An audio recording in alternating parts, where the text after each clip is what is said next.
जी good morning. कैसे हो आप सब? उम्मीद करती हूँ आप सब फ्रेंड्स अच्छे होंगे। और जो भी फ्रेंड्स मेरे चैनल पे नए आए हैं वो मेरे चैनल को सब्सक्राइब कीजिएगा। और अभी सुबह के 7 बज रहे हैं और मैं यहाँ पे बाजरे की रोटी बना रही हूँ चूल्हे पे। मम्मी खेत पे गई है तो इसीलिए वो जल्दी गई थी क्योंकि मशीन चलाने का ऐसा कुछ काम था, तो इसलिए वो जल्दी चली गई। तो इसमें बाजरे की रोटी बना रही हूँ।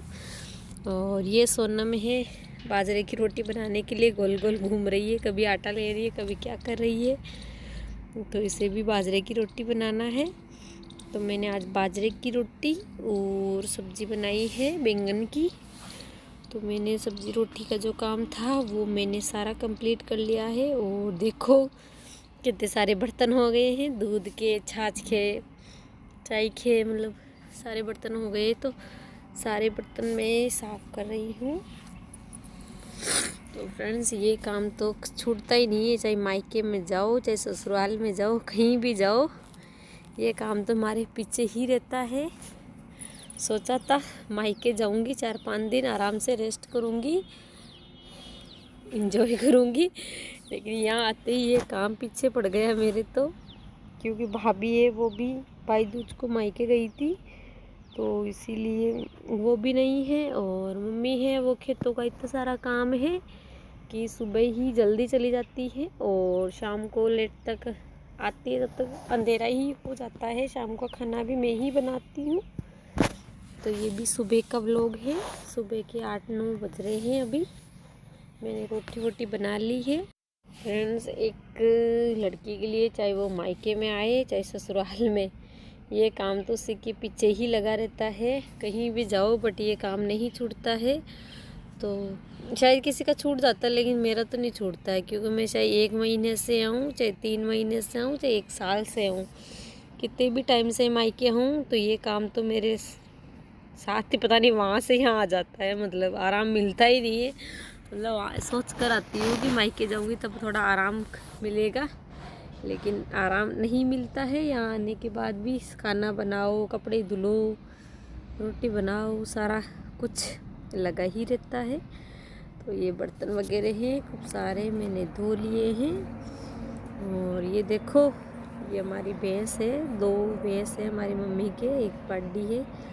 और इन दोनों भैंसों के एक एक बच्चा है। दोनों भैंस अभी दूध देती है। और ये दलिया है और ये खल वगैरह है जो बाल्टी के अंदर दोनों के लिए अलग अलग गला रखी है, इनको चारा कुट्टी के अंदर देने के लिए। तो ये गाय भैंस का काम भी साथ में आ गया है ससुराल से ही तो ये भी मेरे को ही करना है। ये अभी शाम के 3-2 अभी 10-11 बज रहे हैं। 11 बजे वो भैया मेल देते हैं कभी कभी, लेकिन आज वो लेट हो गए थे तो मैंने सोचा मैं ही मेल देती हूँ आज तो बाकी तो नहीं ही मेलना है, तो इसलिए मैं ही लगी हूँ मेलने के लिए।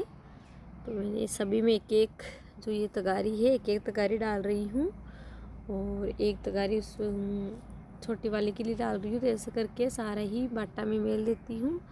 वैसे भैंस के दूध तो अच्छा होता है, अभी 4 लीटर एक के 5.5 लीटर दूध निकल जाता है, तो आराम से इनका चलाई जाता है। तो मैं अभी इनको चारा कुट्टी मेल देती हूँ और फिर बाद में ये जो दूसरा काम है वो तो मेरे को ही करना है, कोई है नहीं, मम्मी अभी तक आई नहीं, वो तो शाम को ही आएगी।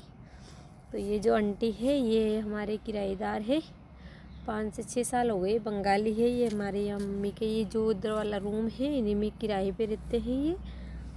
और ये हमारा खेत में है, मतलब भाड़े के अंदर और बने हुए हैं 2-3 रूम, तो वहाँ पे ये रेंट पे रहते हैं ये। तो मैंने चारा कुट्टी सारी में भी ये बाटा डाल दिया है अच्छे से और इनको मिक्स कर दूँगी। और उसके बाद ये भैंस तो है ना सच में मतलब काफ़ी दिनों से आती है तो ये भूल ही जाती है मेरे को, तो मारने के लिए दौड़ती है मेरे को। देखती हूँ बांध तो लेंगी, वैसे तो कभी कभी तो बंधवा लेते हैं, क्योंकि आज इन चारा मेल के बांधूंगी तो मेरे पास नहीं आएगी, सीधे कुट्टी के पास चले जाएगी खाने के लिए, तो मारेंगे तो नहीं। बाकी ऐसे जाती हूँ तब थोड़ा मारने के लिए खड़े हो जाते हैं कि ये अचानक ही ये कौन आ गई। तो मैंने सभी में ही बारी बारी भाटा बगल दिया है। और सच में फ्रेंड्स, मेरे साथ तो हमेशा मतलब यही होता है, मतलब कि मैं जब भी मायके मतलब ससुराल से मायके आती हूँ तो मेरी जो भाभी होती है वो अपने मायके चली जाती है। जब भी मैं आती हूँ, मतलब शाम को मैं आती हूँ तो वो दूसरे दिन चली जाती है एक, और अगर मैं सुबह आ जाती हूँ तो वो शाम तक चली जाती है। तो जब भी मैं मायके आती हूँ तो वो अपने गाँव चली जाती है, और फिर ये जो काम है सारा मेरे को ही करना पड़ता है। वैसे मैं शुक्रवार को चली जाती, लेकिन मैंने सोचा 3 महीने से आई क्या, एक दिन के लिए एक दिन और रुक जाती हूँ। तो मतलब ये कभी नहीं सोचती है कि ये प्रेग्नेंट है इतना टाइम तो मैं यहाँ रुक जाऊँ। पता नहीं आजकल कोई किसी को मतलब ही नहीं है अपनी लाइफ से बस। तो मैं यहाँ पे भैंस को बांध कर खोल दिया है जाने के लिए, उधर चली जाए। एक बांध दी मैंने उनको, और जहाँ वो बंदी हुई थी पहले वहाँ ये गोबर वगैरह कर रखा था, तो काफ़ी अजीब लग रहा है। मेरे ससुराल में जहाँ से मैं गोबर उठाती हूँ वहाँ वो उठाने के लिए से खरपे बनाए हुए हैं, और यहाँ खरपे नहीं है तो ये पावड़े से उठा रही, तो पावड़े से भी सही उठता नहीं है, इसीलिए मैं थोड़ा हाथ से भी उठा रही हूँ। तो मैंने मतलब काफ़ी 1 साल बाद गोबर कुछ हाथ लगाया, मतलब मैं उस खरपे से ही उठाती हूँ मैं, और आधा पावड़े से भर रही हूँ। तो क्योंकि ये पावड़े से हो ही नहीं रहा है, मतलब आधा लेती हूँ तो आधा डुल जाता है। तो काफ़ी दिनों बाद उस तरह से गोबर भर रही तो थोड़ा स्मेल आ रही, क्योंकि वहाँ आपने देखा होगा किसी व्लॉग में, क्योंकि मैं ऐसे ही खरपे से भरती हूँ। तो आज का व्लॉग मेरा यहीं तक है।